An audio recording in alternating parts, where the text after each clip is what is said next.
Mr. President, an honor. Monsieur le Président, c'est un honneur. Merci. Vous pouvez vous asseoir. C'est fantastique d'être de retour. Je me sens toujours bien accueillie ici et c'est intéressant d'être là maintenant à ce moment. Nous avons tellement de cycles que nous voyons dans le monde et ça, c'est un moment privilégié. Nous voyons des changements dans l'économie globale et on veut regarder pas seulement aux résultats à court terme, mais aussi à long terme. Il y a toujours des opportunités au milieu des crises et il y a énormément d'opportunités en ce moment, j'aimerais dire plus que jamais. Donc, qu'est-ce que vous pensez de ces événements et qu'est-ce que vous pensez que les avantages pourraient être en ce moment? Merci et vous êtes la bienvenue à Kigali et j'aimerais profiter de ce moment pour souhaiter la bienvenue et remercier tous les leaders présents ici, les vice-présidents, les premiers ministres, les CEO des différentes industries.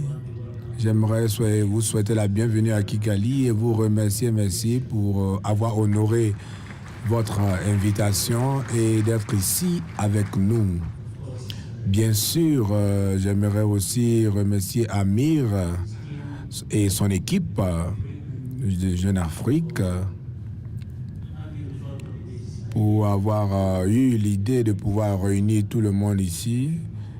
Dans cette idée qui a été vraiment opérationnelle pour plusieurs années, j'aimerais vraiment apprécier le travail qu'ils font. Et les commentaires que Amir a eu à voir sur le fait que nous devons vraiment faire plusieurs choses. Donc, je vous remercie tous d'être ici. Merci énormément. Maintenant, pour revenir sur votre question, il y aura toujours des crises. Nous avons eu plusieurs choses qui se sont produites. Nous avons eu le commerce d'esclaves, nous avons des guerres, nous avons eu des pandémies, nous avons eu tout type de crises. Et cela se fera tout le temps. C'est juste une question de temps que ces cycles s'arrêtent. Donc nous sommes dans un différent cycle qui est en train d'être développé différemment et dont on doit apprendre à faire avec. Mais pour l'Afrique, on doit toujours se souvenir de notre position. Où est-ce que nous nous situons dans ce positionnement global? Et nous avons eu plusieurs personnes qui ont contribué à des idées très ingénieuses qui nous ont aidés à savoir ce que nous devons faire. Mais nous ne pouvons pas nous arrêter là. Nous devons apprendre de cela. Nous devons développer ce que nous devons faire pour nous-mêmes et aussi prendre des actions qui devront nous emmener à la bonne direction pour pouvoir faire face à ces différentes crises. Mais pour l'Afrique, nous devons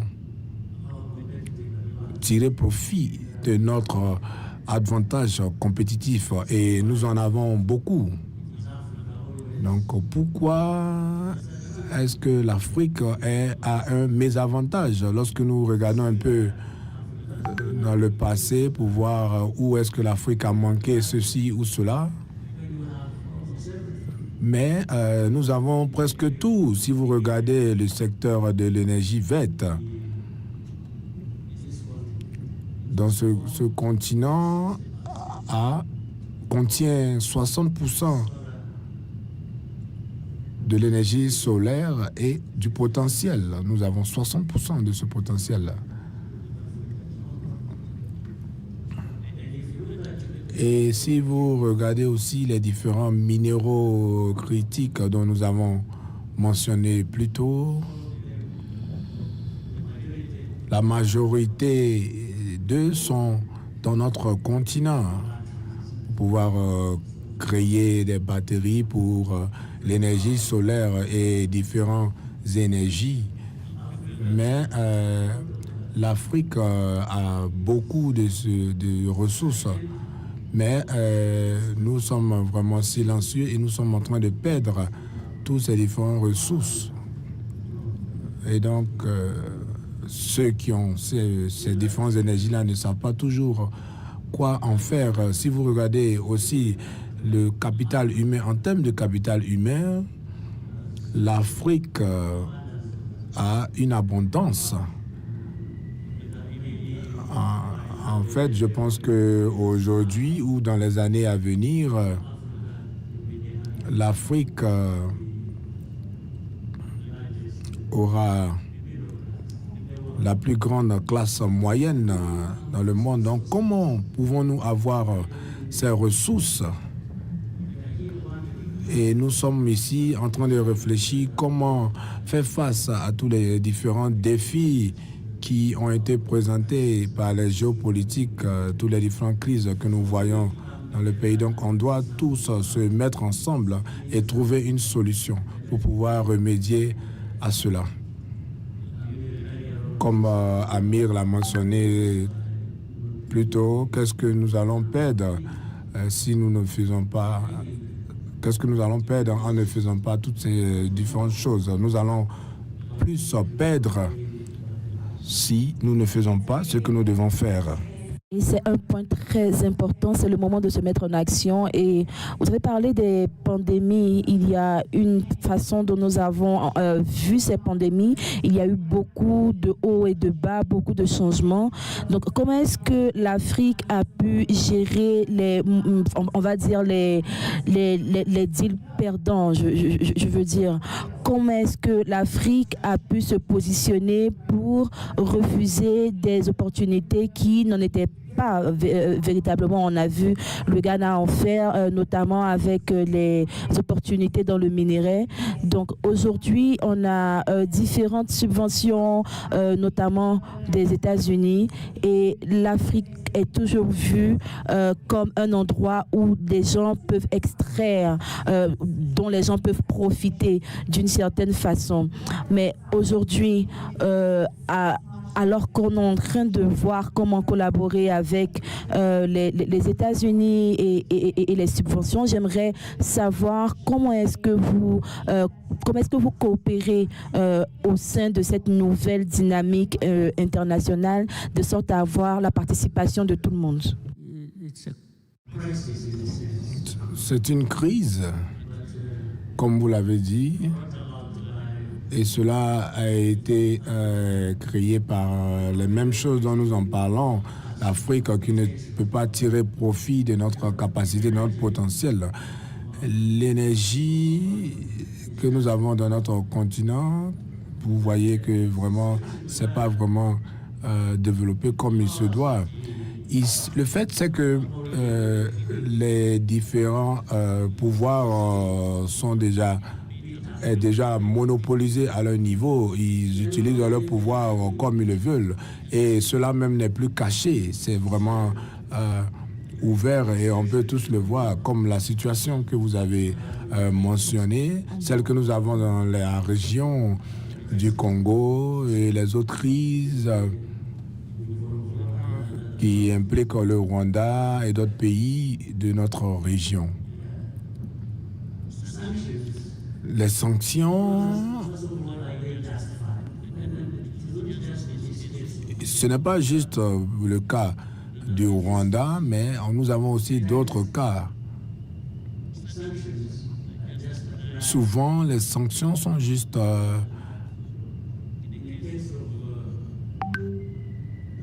appliquées pour, par exemple, pour ceux qui fournissent plus que les autres. Donc ici, il s'agit juste de celui qui offre le plus.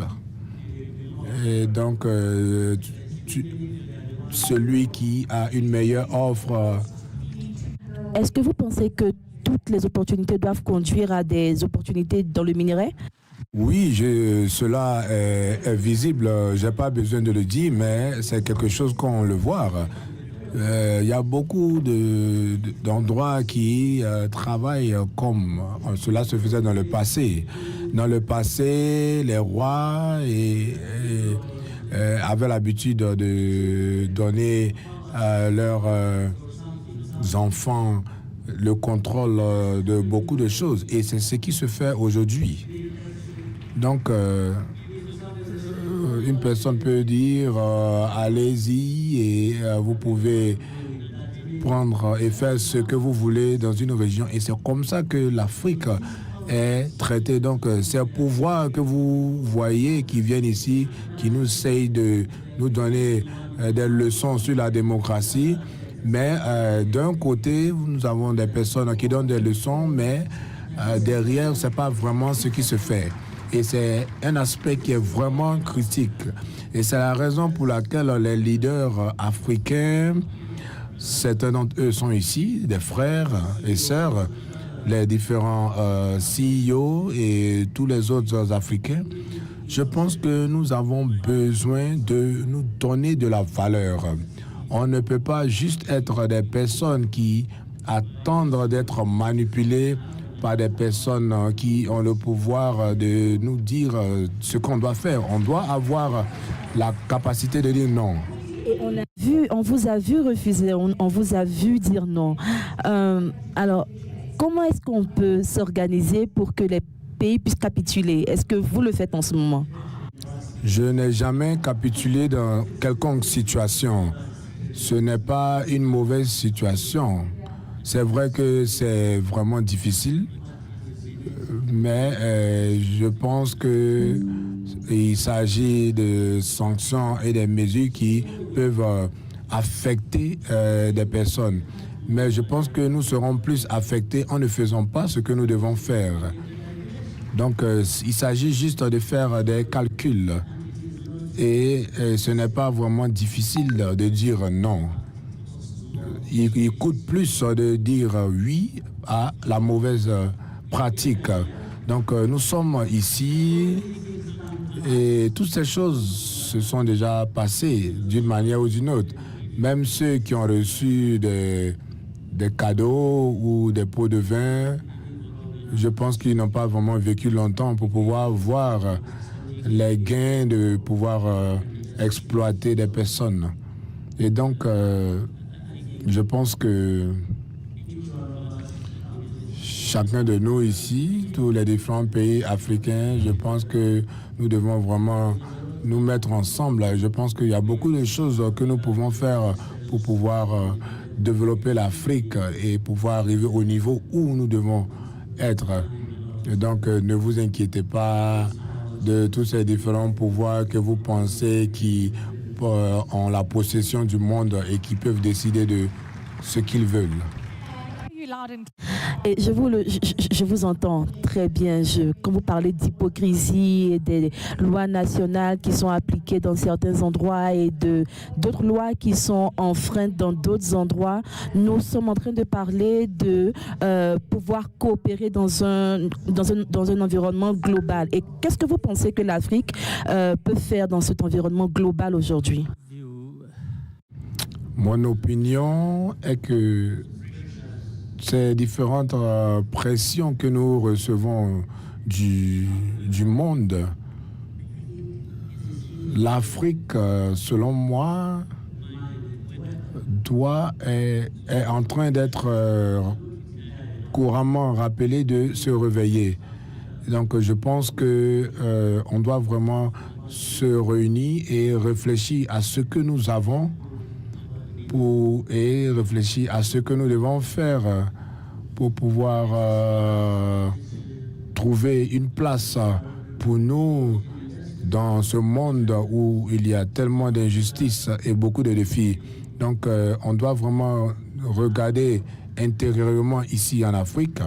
Nous avons beaucoup de choses que nous pouvons vraiment utiliser pour pouvoir faire face à ces défis et je pense que nous pouvons le faire avec succès, mais nous devons travailler ensemble et en le faisant, on doit vraiment s'éloigner de dire ce que nous savons. Il y a beaucoup de choses que nous connaissons, il y a beaucoup de choses dont nous en parlons, mais nous devons faire plus.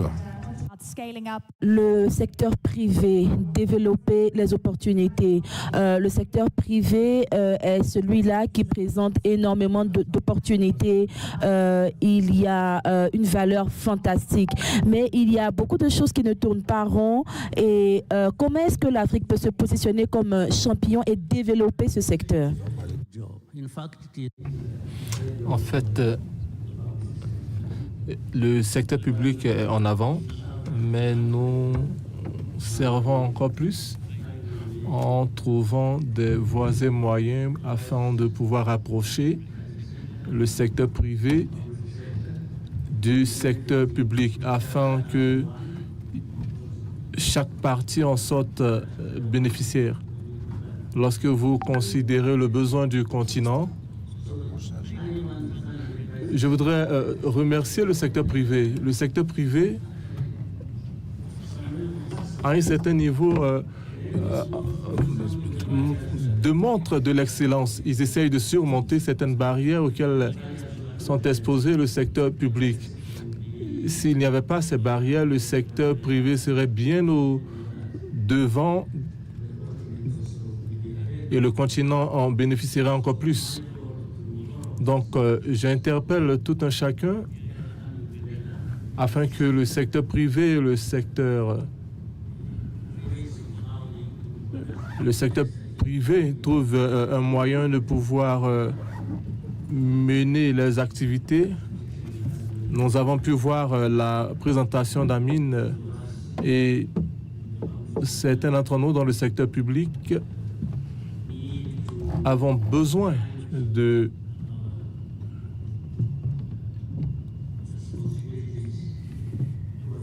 d'assumer nos responsabilités afin de permettre au secteur privé d'être l'engin qu'il devrait être pour le bénéfice de tout un chacun. Alors, je pense que tous vos compliments sont dûment donnés. Est-ce qu'on peut donner encore des applaudissements à Monsieur le Président? Vous êtes tellement encourageant, comme d'habitude. J'ai une autre question. J'aimerais parler de quelque chose. Quand je me suis réveillée ce matin et j'ai dû regarder les réseaux sociaux pour voir ce que les leaders politiques présentent, et je pense que c'est un peu choquant de voir ce qui se passe. Je sais que vous savez de quoi je parle, j'ai pas besoin de le dire. Donc, comment est-ce que, de façon globale, les leaders de cette planète doivent parler, doivent se présenter sur les réseaux sociaux quand on a toute cette interaction avec tout ce monde? Lorsque vous voyez des informations sur les réseaux sociaux, qu'est-ce qui vous choque le plus? Je suis à présent immunisé de toutes ces choses, de tous ces chocs.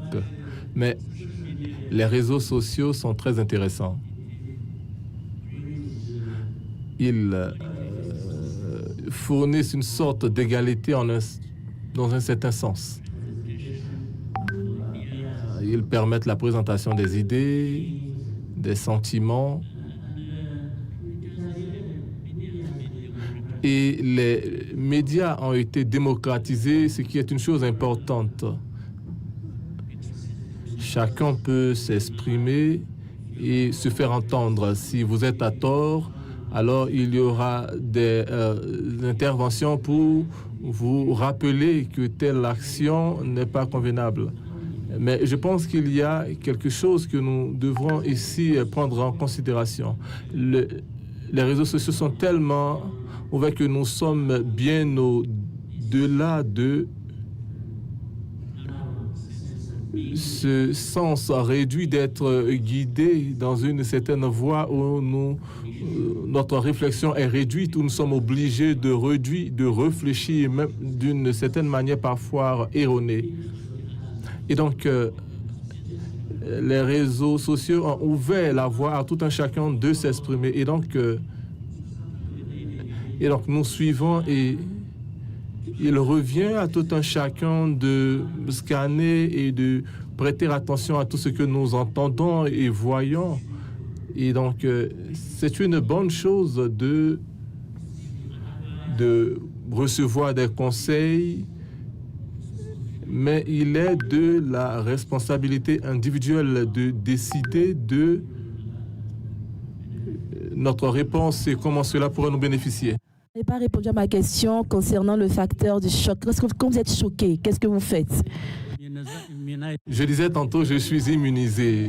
Je ne suis pas choqué de cela. Je comprends le monde dans lequel nous vivons, le changement qui s'opère depuis ces quelques petites années de ma vie, et je pense que nous sommes parvenus à la compréhension qu'il y aura des choses qui pourraient choquer, mais qui ne choquent plus parce que vous avez déjà vécu cela. Alors, Monsieur le Président, votre mot de fin, qu'est-ce que vous voulez que les gens retiennent de ce forum alors que nous nous apprêtons à partir? C'est toujours une bonne opportunité parce que nous voulons que les gens sachent que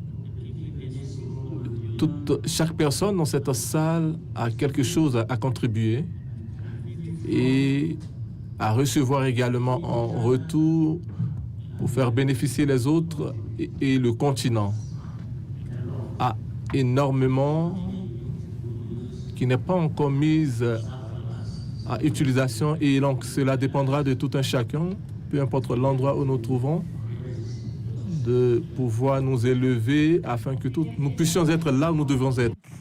Mesdames et messieurs, aidez-moi à remercier son Excellence le Président du Rwanda, Paul Kagame. Quel honneur de vous parler. Merci beaucoup. Merci beaucoup, Votre Excellence. Merci. Merci beaucoup. C'est toujours très inspirant.